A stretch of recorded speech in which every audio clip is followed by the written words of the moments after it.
is my huge honor to welcome you to the opening night of International Film Festival Rotterdam. Thank you very much.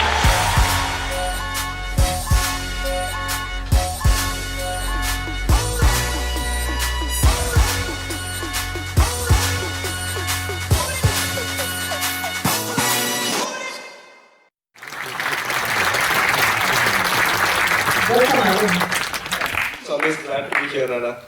It's your last screening? Yes, this is my last screening. So how was Rotterdam so far for you? Like every time, super cool. You don't want to leave. So I always come, I try to be the first to come and last to leave. So I think yeah. Okay, so let's say a few words, introductory words to the film, and then we talk more after. Yeah, I'll just leave the film to you guys, but I'm very grateful for IFFR and to yourself because I had made a film in 2015 and not many festivals chose it because there were not many dialogues in it, and then RADA and IFFR identified it, and ever since, as a filmmaker, it's been a very encouraging journey for me. So thanks a lot, and I hope to come back with more films. So please enjoy the film. Thank you.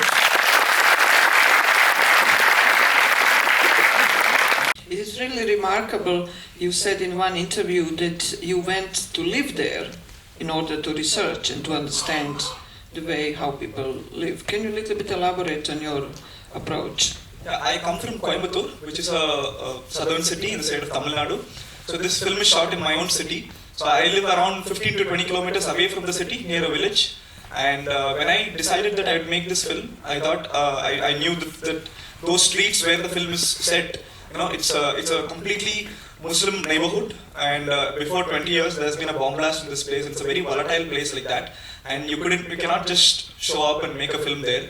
And also I always like, to make a film one needs to belong somewhere. I need to see the space for myself. I need to know how people behave in that particular neighborhood. So I started taking up a house there, and I found a lot of fascinating characters. For instance, the landlady who lent me her house was the 24th kid of her mother. So there were a lot of people that it was a very, so you need to know whatever water that you would use for that particular day, you're supposed to hand pump it from the street and take it. So it's kind of a basic place. So, but the sense of belonging and understanding how you want to show the space and how you want to, what the tone of the film should be. And for me, it largely comes from the place itself. So I thought I'll start, working from there, and that is when I started writing the script, and then Hubert Paul supported me, and then I kept on staying there, developing it further, and then the film happened. So when you came back to the streets with the camera, people... Yeah, so initially they were suspicious, who's this non-Muslim guy in our neighborhood? And then I told them that I am here to research about the market, right? Because that few streets are very close to the bazaar streets and the main market in the city. And I told them I'm writing something about, these people and all. And they were interested initially, wanting to know what and all that. And then later I slipped in the fact that I might make a film because the story has come out nicely, So for 2.5 years, they've seen me going around here and there around all the streets, and I also take a lot of pictures. So, and they were kind of okay. But when we were planning to shoot, when the actual shoot happened, we were a bunch of maximum 15 people. So we tried to apply ourselves with very basic means so that we are not very flashy. We don't try to disturb the neighborhood because already the space is very populated and it's very crowded. And we are very particular that even in these crowded streets, we should end up doing the mise-en-scène that we wanted to. So we kind of applied ourselves there, I guess. And you were well accepted. I was very much accepted there and was graciously treated actually. Question, please. Yes. Please, thank you for the movie. But how the people in India, the Hindu people, receive this movie? We are yet to find that out because we've just premiered the film here. I'll go back. Not yet. That hasn't happened yet. But I think we are waiting to show this film back in Tamil Nadu and rest of India. Hopefully we'll clear the censors and we want to create a debate. You're a brave director. Thank you.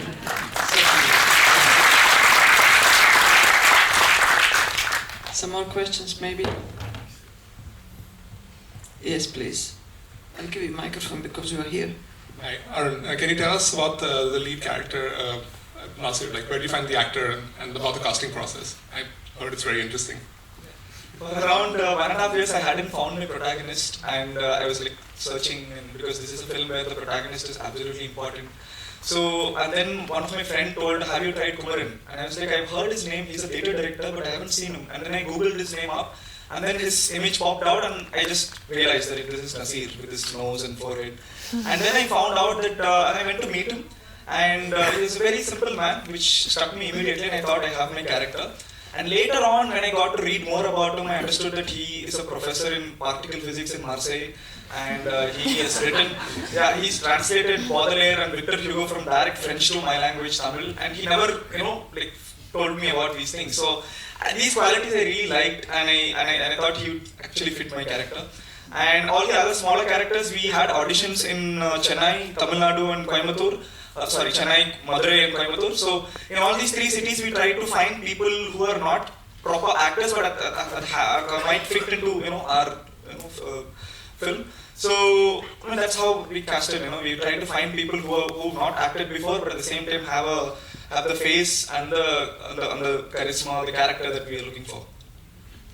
I'm really very impressed by your cinematic choices. I mean, the first part of the film is so quiet and peaceful. The film is full of close-ups, so your visual style is very authentic. You are building your own style. So can you a little bit elaborate on that? The visual style is kind of an amalgamation or a continuation from the previous film, where myself, my editor, who is no more, and my cinematographer and the sound designer, we all work in a very collaborative way.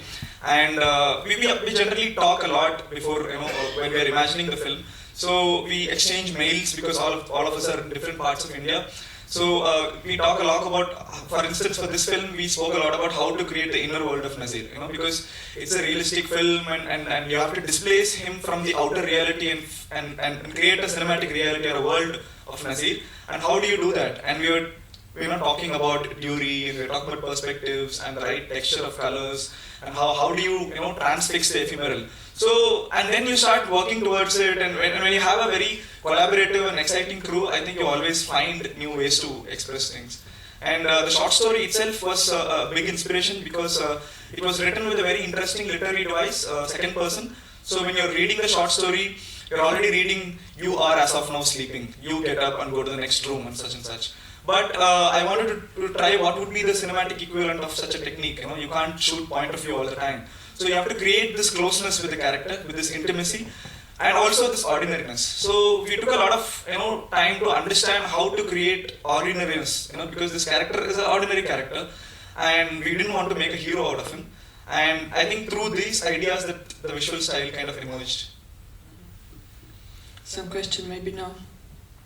Yeah. Yes. Could you comment a little bit about the music you choose for the movie? Because I'm personally from Tamil Nadu, so I understand the music you choose. It was very well thought of. Could you please comment on it? Yeah.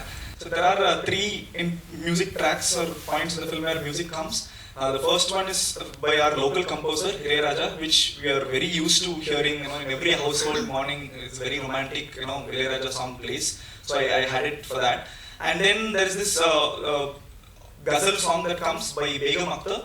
So it was part of the original short story where it's part of the character's reverie. He likes to listen to the old songs and look at old poems from the film songs and all of those things. So then my cinematographer suggested this particular song. I had a different song in mind, but this fitted to our rhythm and such. So I used Begum Akhtar. And then the last song, which I'm still thinking if it was the right choice, but because the song was very powerful and good, the Sufi song by Ghaffar Yusuf. And I thought, okay, it's kind of a requiem to the character. Now he's no more, and I should kind of give that space, for the audience, and for when the film ends, probably we can have this kind of requiem track. So that was the reason. I think it was good choice. I just wanted to ask you the link of this song later. I really love it. Some more questions, maybe. Yes. You also use sound very interestingly, especially when you're trying to juxtapose the whole the sermons at the mosque and all the Hindu right-wing ideology, and how it sort of blends into his head, and especially how it ends in the end. Can you talk about that a little? It was very visceral. Yeah. So when we wanted to kind of create this inner world, what was part of this inner world of NASIR was not too many sounds from all over the place, because it's already a very populated place and a lot of noises. So we thought, my sound designer actually suggested this idea, and also my cinematographer said that it could be interesting to try to do mono sound for this film, because I had told them what kind of sound I want, which is not too many layers, hearing all the time, because we are not exposing space so much, we are always staying with the character. So let sound converge into the center speaker rather than let sound dispersing through all the 5.1 style that is usually followed. So we wanted to converge all the soundtracks into one center speaker in the theater, so that on the 4:3 image, the audience would be so close and they'd be following all the sounds from front.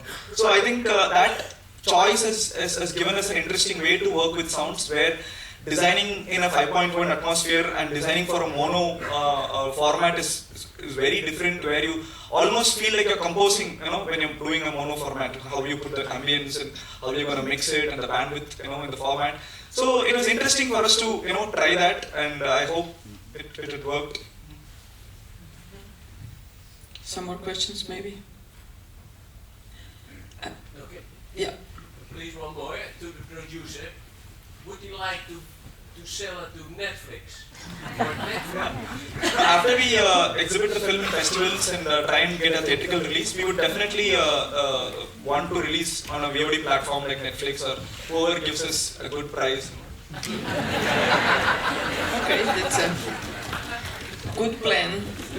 I was really impressed by your meta meaning in the film, the whole line of you love each being in your film. You love the faces, you love your characters, you love every single passerby, the fly and the fish and people of all kinds. They're all living peacefully together and having kind of a great time together, somehow belonging together. Only this right-wing politics wants to exclude some people. Can you a little bit elaborate on this concept?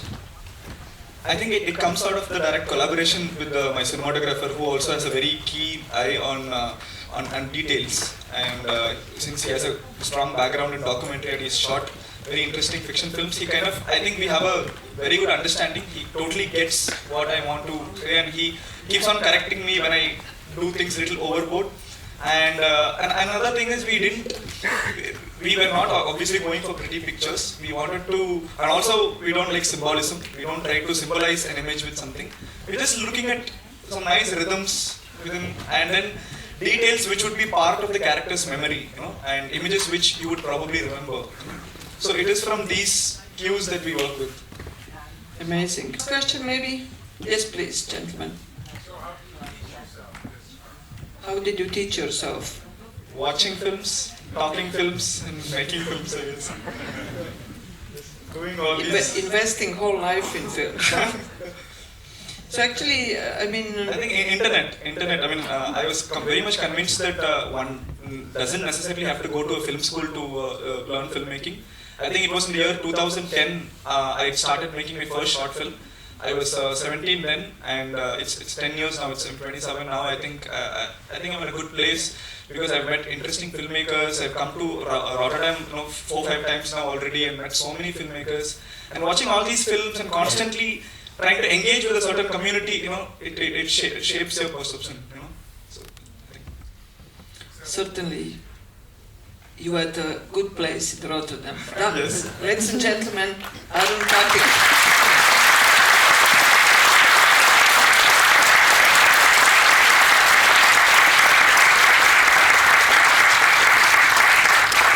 It's a very interesting movie because it also gave me a very good insight of how the family life in India is. Because he was a Muslim person, and that the Hindu person was looking down on him. So every time when he was meeting people, even the young guys, they treated him down. Like, you're not an interesting person, you're not a person even. And that was really hard, I thought, because it's hard to survive on such a way. And it's a very interesting movie. because of the inside. You got an intimate picture of the main character. I thought it was very interesting to follow him, and I mean, what I also liked was it was all in the span of one day, so it was happening in a short period of time, but still told you felt you got to know the character a lot. I think it showed a very sort of realistic way of everyday life, in a way that maybe is also, I've been to India a couple of times, so I really enjoyed it, but also shows you how everyday life really differs from what we experience here. At first, everyone is, well, living together and kind of happily doing that, and then finally, everything will go wrong due to this political thing and problem which enters into society, so to say. If I would give an impression, it's already 10 minutes ago that we saw the final shot, or maybe no, way longer. Then I would say that what I really loved about the film is that he didn't use that much about symbols. He used rather way more metaphors instead of symbols, while this film gave much more room to poetry. In the end, it was filmmaking is already like a political act, but in this case, it's like it's political. But on the other hand, film was much more about humanity, and it's not about being a Muslim. It was more about being a human.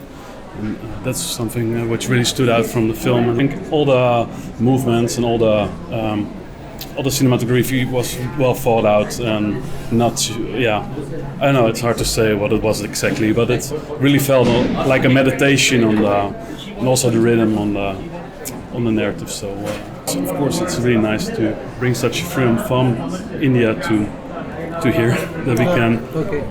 Also for me, it was really nice. There are small details, like if he goes to the market and he orders some flowers, he say, "Give me 2 arm lengths." Those small details for us are really like exotic, you know. And also really nice because it gives you that there's diversity. We are living in a Western gentrified, you know, it's like monotonous kind of society, and we can study.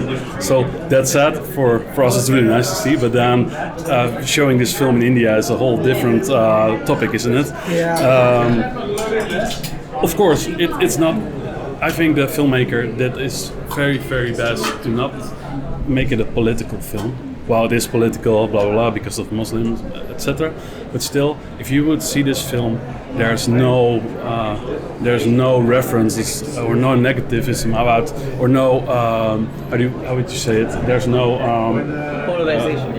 There's no polarization. There's no finger pointing. You just see, like I said in the beginning, you just see human, and it doesn't really matter if he is a Muslim or whatsoever. You just see human. You meditate on just the human race. Of course, I would have loved if this film would be released in India, and if the right people, not only the bubble people who are already like-minded, but also the other people would be able to see this film, because I think this film is really would function perfectly for even people who are against whatever, which are racist-minded. I think those people would even not deny how beautiful this film is and how much it's about humanity instead of polarization, etc. I think it was a really heartbreaking film, especially in the context of what's happening in the country, but also the fact that these kind of events are becoming more and more normal in the country. And about the film itself, I really enjoyed the fact that it portrays how people of different communities and religions are interacting with each other very casually and in a very friendly way, but in the background is hate speech that's being propagated. That's something I enjoy. And there were so many layers to his character. It's not just about religion. It's like being a human first, and then showing like the community around and his daily, the challenges he faces. And then finally, the way it ended, I did not really see it coming, because it's just like his thought is just, so his thoughts and him and the space together, and then suddenly you see this coming. I did not see it coming at all. And it was very personal, of course, like being away from India and then see all of that happening, extreme things happening in India, and we were able to connect, and it was also a shock. So I'm from Coimbatore. So when I watched the movie, I could like relate to a lot of those places. So that kind of made me like very connected with the entire film. What I liked about it is how they kind of put across this message without pointing fingers at people and saying this person was wrong or that was wrong. This is a kind of ideology that we see every day, and it need not be because of one. I mean, it can happen anywhere, and I kind of like the way they put it across. I actually like the romantic side of him, which is very sweet. I don't think relationships like that exist today. So people, I mean, I don't think it does. I mean, it's just that you have like a can't different face outside, but at home it was very authentic. But who it was makes beautiful that, to even like break so beautiful. Yeah. The way they showed it, and also I think the long shots of people's actions or the expressions or just like their face looking at something, you can kind of get into their space and know how they feel or like the environment itself. I thought that was very deep.